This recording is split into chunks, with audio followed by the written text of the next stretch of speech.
So what's happening to replace it with something better? Well, right now, I'd say we're at a crossroads, and we're gonna go one way or the other. I think both political parties, in Washington anyway, kind of agree with the same thing. The Democrats will tell you that Obamacare isn't working because Republicans should have done this or shouldn't have done that. Correct. And the Republicans will say Obamacare isn't working because we told you it would never work. And We've all heard that. Yeah, we can give you story after story of how the day that Obamacare went live, what people's premiums were and what they are today. I mean, we can do this, we do that all day long. So what's happening today is, like I said, we're gonna go one way or the other. We're gonna go far left, or we're gonna tack back to patient-centered medical care. But that doesn't mean something's happening, Senator, or Congressman, what is happening?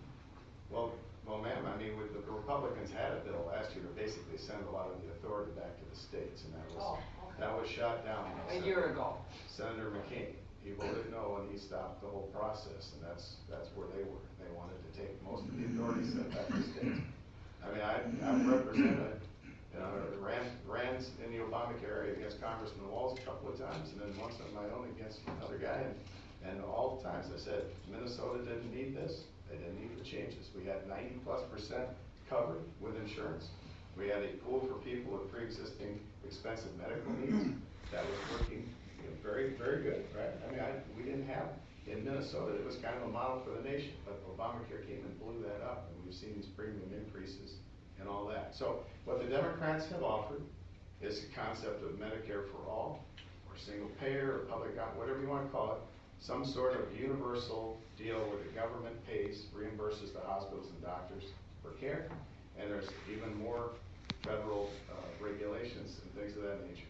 Now, my contention is that won't work. That's going to degrade medicine. It's going to degrade the medical technology that we have in the country. It's going to take away from all the things that are going into the prescription drugs and the medical therapies that are the envy of the world.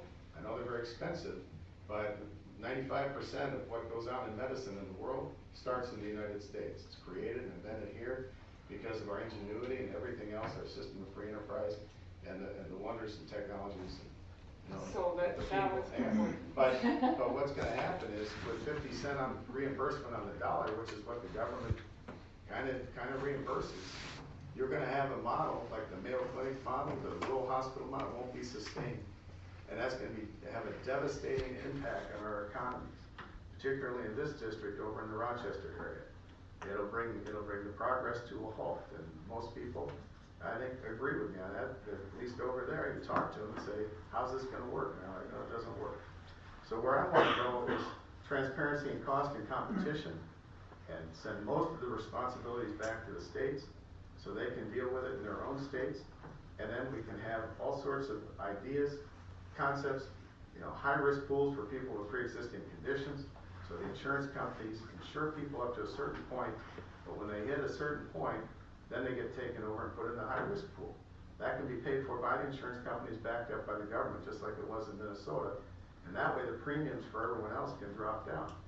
Everyone gets timely quality medical care, nobody goes broke, but not everybody has to pay for all these things. So the proposal is to have a Minnesota care in all the states that they set up on their own.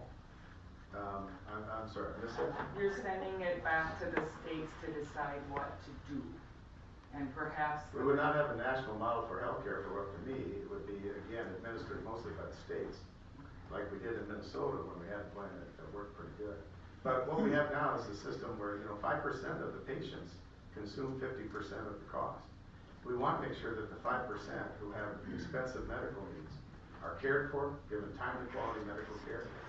I think we should have a conversation later on about this. I'm sorry, folks. But we want to make sure that we can drop the premiums down, because right now everybody's paying. I will just say one thing though. When you live in Southwest Minnesota, next to 2 other states where we are, having all those different models for each state does create problems.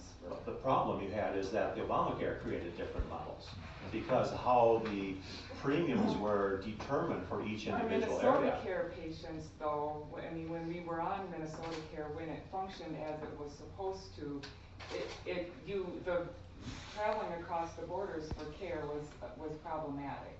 It was a great system. Yeah, well, you had some issues as it related to providers and acceptance of coverage. Yeah, that's right, and that's why you saw, like, at the time it was still Sioux Valley, they had developed their own health plan and all those type of things.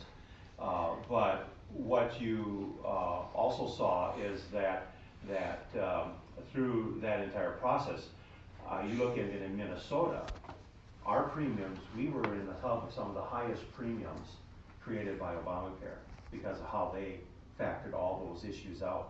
Even within the state, we were in the highest cost portion of the state of Minnesota. And if you look at Minnesota Care and all those issues. Insure, I should say. You know, I understand all that, what you're saying, but you're not saying, oh, we can blame Obamacare all we want. We're a new system now with new runners, leaders, and what are you going to do now? I'm totally what I support.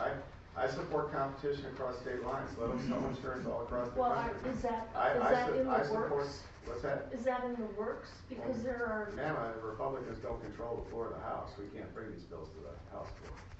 The president will suggest a proposal at some point. They did it last year. They almost had it passed. It got voted down by one vote in the Senate. Bring, I mean, we've got a town full of people who need medical care and can't afford it. Well, we have programs for that, and if folks are destitute, for instance, if they're older, they're on Medicare. If they happen not to have the means, there's Medicaid. I know there are that. these programs. If some people are not being cared for and they're falling through the cracks, then we have to figure out what to do. But it is, you know. That's what I'm asking you guys to look at. Instead of blaming Obamacare, if you have any stepping cases up. like that, we'll be happy to help out. I mean, that's what we do. We were in Mankato a month or so ago and went through where they treat all sorts of folks who are on Medicaid. You have to be destitute in order to get help, though, and meanwhile, our farmers and our independent business people are draining their monthly medical premiums. I know. I just explained how that happened. They passed Obamacare and they went through the roof. That's true. The premiums went through the roof. That's true, if that's what you say, but we're not in Obama's not here anymore. It's a new leadership, and what are you going to do to change it? Okay. I know you voted once. I am one person in the House, but I support concepts that will bring competition and transparency and cost and drive down the price of health insurance, and to make it so people can use pre-tax dollars to procure medical services, and that we have pools out there for people with expensive needs so they're cared for, but not everybody else has to pay for it.